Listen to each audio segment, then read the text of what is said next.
В тенистой глубине леса свирепый, голодный пес, покрытый шрамами от бесчисленных драк, наткнулся на поразительное зрелище. Брошенный, беспомощный младенец, завернутый в потрепанное одеяло, тихо плакал. Когда инстинкты пса столкнулись с чувством голода, возникшая таинственная защитная связь заставила его действовать. То, что произойдет дальше, вызванное неожиданным всплеском преданности и мужества, растрогает вас до глубины души и заставит плакать. Сердце Макса бешено заколотилось, когда слабый запах чего-то незнакомого, но в то же время странно притягательного, привлекло его внимание среди высокой, колышущейся травы. Движимый голодом, который терзал его изнутри, заставил его когда-то могучее тело, изнуренное долгими странствиями и прошлыми битвами, двигаться вперед. Каждый шаг был испытанием его слабеющей решимости. Инстинкты самосохранения требовали пищи, подталкивая его к источнику запаха, обещавшего облегчение. Запах и звук слились воедино, приведя его на маленькую уединенную поляну, где он остановился как вкопанный. Там, завернутый в кучу рваных одеял, лежал крошечный человечек, младенец. Зрелище было таким неожиданным, таким неуместным, что на мгновение смутило его. Тонкий плач ребенка снова нарушил тишину, затронув что-то глубоко внутри Макса, о существовании чего он и не подозревал. Его голод боролся с новым зарождающимся инстинктом защиты. Массивная фигура Макса отбрасывала тень на маленькую хрупкую фигурку ребенка, когда он осторожно приблизился. Он принюхался, и незнакомый запах ребенка наполнил его ноздри, но это был не запах еды, а что-то другое, что вызвало у него совершенно иную реакцию. Его сердце, которое раньше учащенно билось в предвкушении еды, теперь забилось сильнее от чувства ответственности.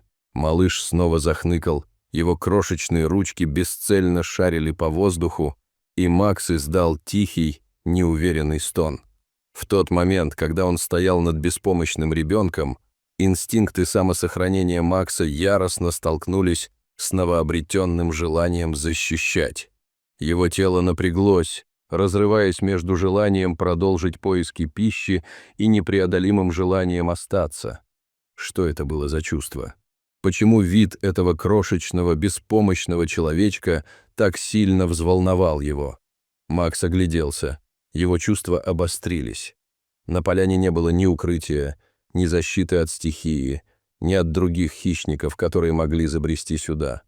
Он знал, что должен принять решение, и быстро. Что Макс будет делать дальше после того, как обнаружит ребенка? Ответ, казалось, становился яснее с каждым ударом его сердца. Хныканье младенца эхом отдавалось в ушах Макса, и решение окончательно оформилось. Он не мог оставить ребенка одного, беззащитного в дикой местности.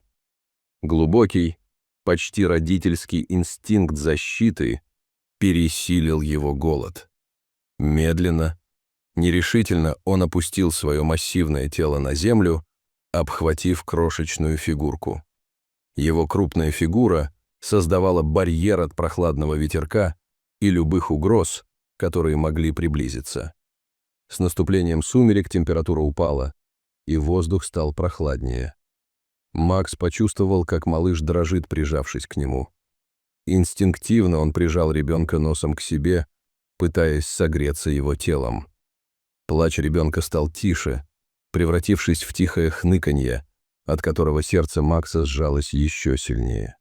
Казалось, каждый звук, издаваемый ребенком, укреплял возникшую связь, которая была для него такой же неожиданной, как и его нежелание поддаваться снедающему его голоду. Всю ночь Макс был настороже.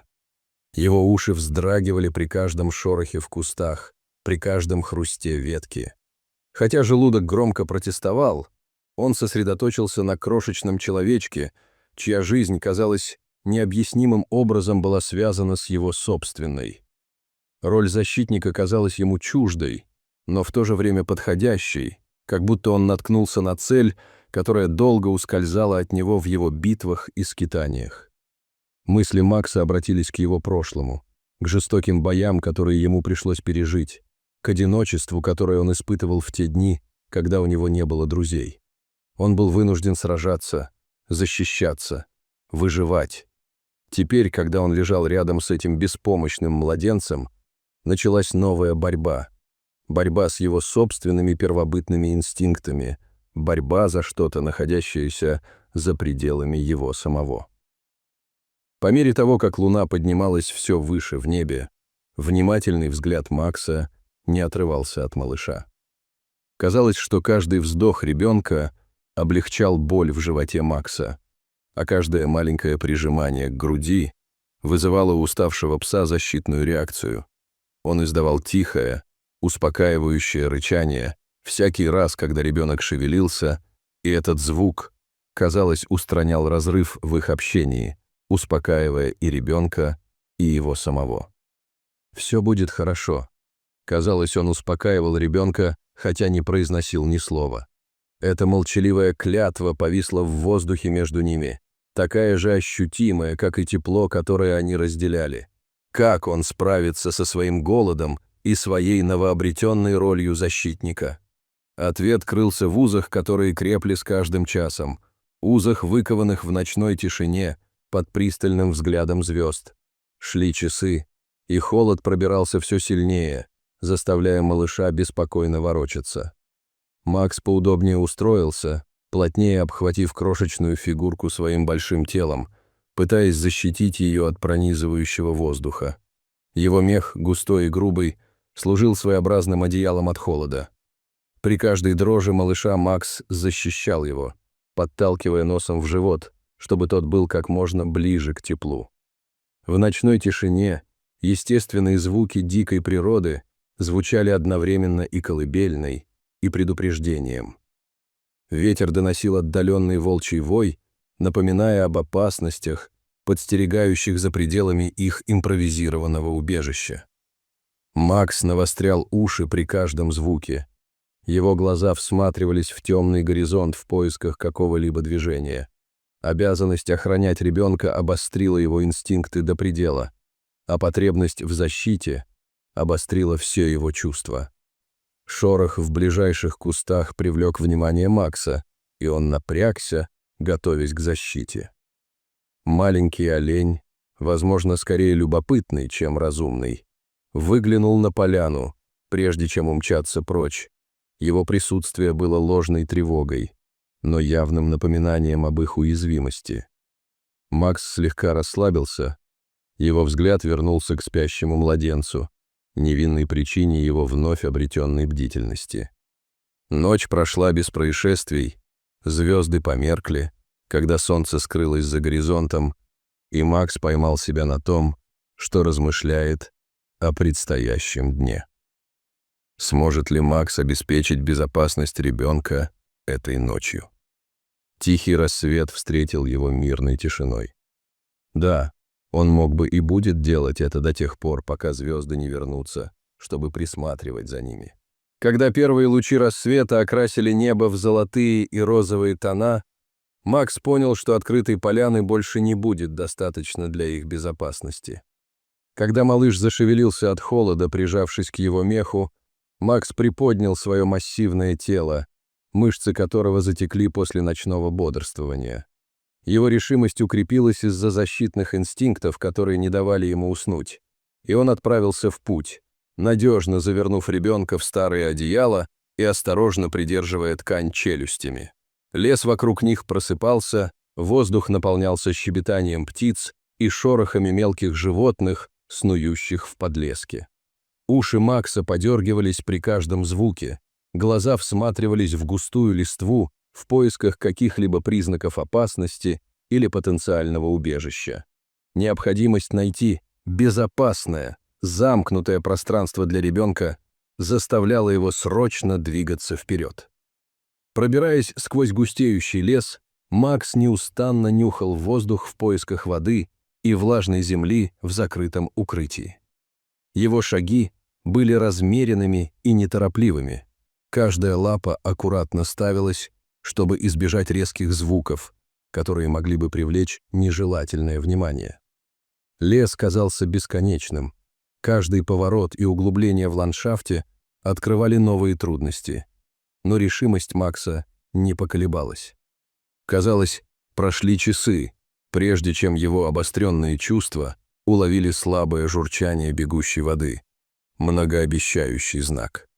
Вода означала жизнь, а часто и убежище. Макс с удвоенной энергией продирался сквозь заросли, острые ветки цеплялись за одеяло, но его хватка не ослабевала. Когда они подошли к небольшому ручью, Макс остановился, позволяя прохладной свежей воде омыть его язык и морду, что дало короткую передышку его пересохшему горлу. Но ручья было недостаточно. Малыш тихо ворковал, завернутый в одеяльце, и Макс на мгновение позволил себе расслабиться, наблюдая, как свет проникает сквозь листву и играет на крошечном, умиротворенном личике его подопечного. Найдет ли Макс безопасное место для малыша, пока не стало слишком поздно? Когда он лежал там, его тело обвилось вокруг ребенка. Макс знал ответ. Они были в безопасности, по крайней мере пока, спрятавшись в своем тайном убежище, лес казался отдаленным шумом по сравнению с тихой безопасностью их импровизированного жилища. Под защитой их новообретенного убежища под скалами инстинкты Макса оставались начеку. Первые часы их пребывания здесь были мирными, наполненными тихими звуками леса, который окружал их. Однако, когда тени удлинились, а свет начал меркнуть, Макс почувствовал, что в воздухе что-то изменилось, и зловещее покалывание в затылке заставило его насторожиться. Макс навострил уши, услышав слабый шорох за зарослями, скрывавшими их импровизированное логово. Он прищурился, пристально вглядываясь в кусты, которые слегка колыхались от движения. Запах был незнакомым, с оттенком опасности, резким, мускусным запахом, который сигнализировал о присутствии койотов. Тело Макса напряглось. Его защитные инстинкты вышли на первый план, когда возникла реальная угроза. Он устроился поудобнее у входа в убежище. Его массивное тело служило непреодолимым барьером между ребенком и внешним миром. Его губы раздвинулись в низком рычании, предупреждающем звуке, который эхом отдавался глубоко в его груди. Койотов, привлеченных запахом уязвимости, это не остановило. Их тявканье и крики друг друга прорезали тишину, напоминая о том, что ими движет менталитет стаи. Когда появился первый койот, медленно подкрадывающийся к отверстию, в его глазах светились любопытство и голод, рычание Макса усилилось. Койот остановился, оценивая большого пса, который стоял, защищая маленького человека. Это было противостояние, наполненное напряжением и невысказанной угрозой насилия.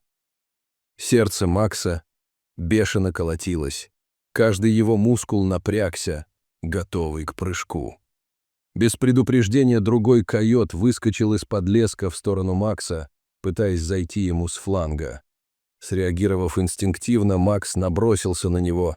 Его челюсти лишь слегка задели незваного гостя, который взвизгнул и отступил. Первый койот воспользовался моментом, чтобы броситься вперед, но Макс быстро занял свою позицию и с яростной решимостью преградил путь малышу. Противостояние усиливалось по мере появления новых койотов. Их численность увеличивала опасность. Макс встретил их лицом к лицу, и каждое его рычание и укус были рассчитаны на то, чтобы запугать их и отпугнуть. Несмотря на голод и усталость, которые терзали его, решимость защитить ребенка придавала ему сил, превосходящих его физические возможности. Особенно смелый койот бросился на него, и Макс встретил его атаку мощной контратакой. Его зубы впились в загривок койота, он тряхнул головой, явно демонстрируя свою силу, и койот был отброшен в сторону, скуля. когда возвращался к своей стае. Был послан четкий сигнал. Этот защитник был грозным, и ему нелегко было противостоять. Поскольку стая колебалась, их уверенность в себе ослабевала под яростной защитой Макса, они в конце концов начали расходиться, а их отступление сопровождалось приглушенным рычанием и оглядками на грозного пса, охранявшего маленького ребенка. Макс смотрел им вслед, не меняя позы, пока последний из них не скрылся в лесу. Измученный, но бдительный, Макс повернулся к малышу и нежно потерся о него носом, успокаивая и себя, и ребенка. Он избежал опасности, но ценой потери собственных энергетических запасов. Как долго он сможет продолжать в том же духе? Сейчас они были в безопасности, и это было все, что имело значение для Макса. Темнота окутала их, словно тихое одеяло после бури из шерсти и зубов. Макс глубоко дышал, охраняя их маленькое убежище. Когда первые лучи рассвета пробились сквозь полог леса, Макс усталый, но непоколебимый понял, что скалистое убежище, хотя и полезное, не может служить долго. Встреча с койотами истощила его, но в то же время укрепила в нем решимость найти более надежное, постоянное убежище для ребенка. Завернув младенца в поношенное одеяло, Макс снова отправился в путь. Его чувства обострились из-за ночных угроз. Утро было прохладным и туманным, на листьях и ветвях висели капельки дождя, окутывая лес мерцающей пеленой. Макс подергивал носом, когда пробирался сквозь густую листву, ориентируясь по запаху сосен и влажной земли. Мышцы ныли при каждом шаге, но мысль о том, что нужно найти безопасное убежище, подталкивала его вперед. По мере того, как он углублялся в лес, подлесок редел, открывая поляну. В центре стояла старая заброшенная хижина, ее деревянные стены были обветшалыми от времени и непогоды, и это зрелище заронило искорку надежды в сердце Макса. Осторожно приблизившись, Макс обошел хижину, зорким взглядом выискивая признаки недавней активности или опасности. Хижина, к которой, казалось бы, годами не прикасались другие люди, была расположена на фоне высоких сосен. Ее расположение было достаточно отдаленным, чтобы обеспечить уединение, но к ней можно было добраться по едва заметной тропинке, которая намекала на ее прошлых обитателей. Несмотря на свое ветхое состояние, домик обеспечивал то, к чему Макс так отчаянно стремился – защиту от непогоды и защиту от хищников, нападавших на ребенка. Внимательно оглядевшись по сторонам, чтобы убедиться в безопасности, Макс осторожно положил ребенка на относительно чистый уголок пола. Затем он принялся за то, чтобы сделать это пространство как можно более уютным, натаскав листьев и веток, чтобы соорудить импровизированную кровать. Ощущение безопасности, которое давала хижина, позволило Максу на мгновение вздохнуть с облегчением. Его заботливый взгляд не отрывался от крошечного человечка, ставшего его подопечным. Устраиваясь рядом с малышом, Макс мысленно перенесся в будущее. Станет ли эта хижина тем убежищем, которое он искал? Стены и прочная крыша обеспечивали гораздо более надежную защиту, чем открытый лес или скальное укрытие. Здесь они были защищены от непогоды и спрятаны от глаз бродячих хищников. По мере того, как солнце поднималось все выше, воздух в хижине становился теплее, проникая сквозь листву снаружи. В этом тихом, замкнутом пространстве Макс испытывал чувство умиротворения, которого не испытывал уже долгое время. Хижина с ее крепкими стенами и уединенным расположением обещала новое начало, давала надежду на то, что они, наконец, смогут отдохнуть. Путешественник остановился, осматривая окрестности со смесью замешательства и любопытства, очевидно, не ожидая найти занятую хижину в таком отдаленном месте. Макс встал перед ребенком, его жест был твердым, но не слишком агрессивным. Он наблюдал, как путешественница осторожно приближалась. Ее шаги были медленными и неторопливыми. Ее глаза расширились от удивления, когда она заметила большую собаку, охраняющую крошечного человечка внутри полуразрушенного строения. «Привет», — тихо окликнула ее туристка. В ее голосе слышалось скорее беспокойство, чем страх. «Я не собираюсь причинять тебе боль. Я просто удивлена, что здесь вообще кто-то есть». Макс слегка расслабился от этого мягкого тона, но его защитные инстинкты оставались начеку. Женщина медленно приблизилась, стараясь, чтобы ее движения были заметны и не представляли угрозы. «Я собираюсь позвать на помощь», — сказала она и потянулась за телефоном медленными, подчеркнутыми движениями, чтобы не напугать собаку. «Здесь есть ребенок, и им обоим нужна помощь».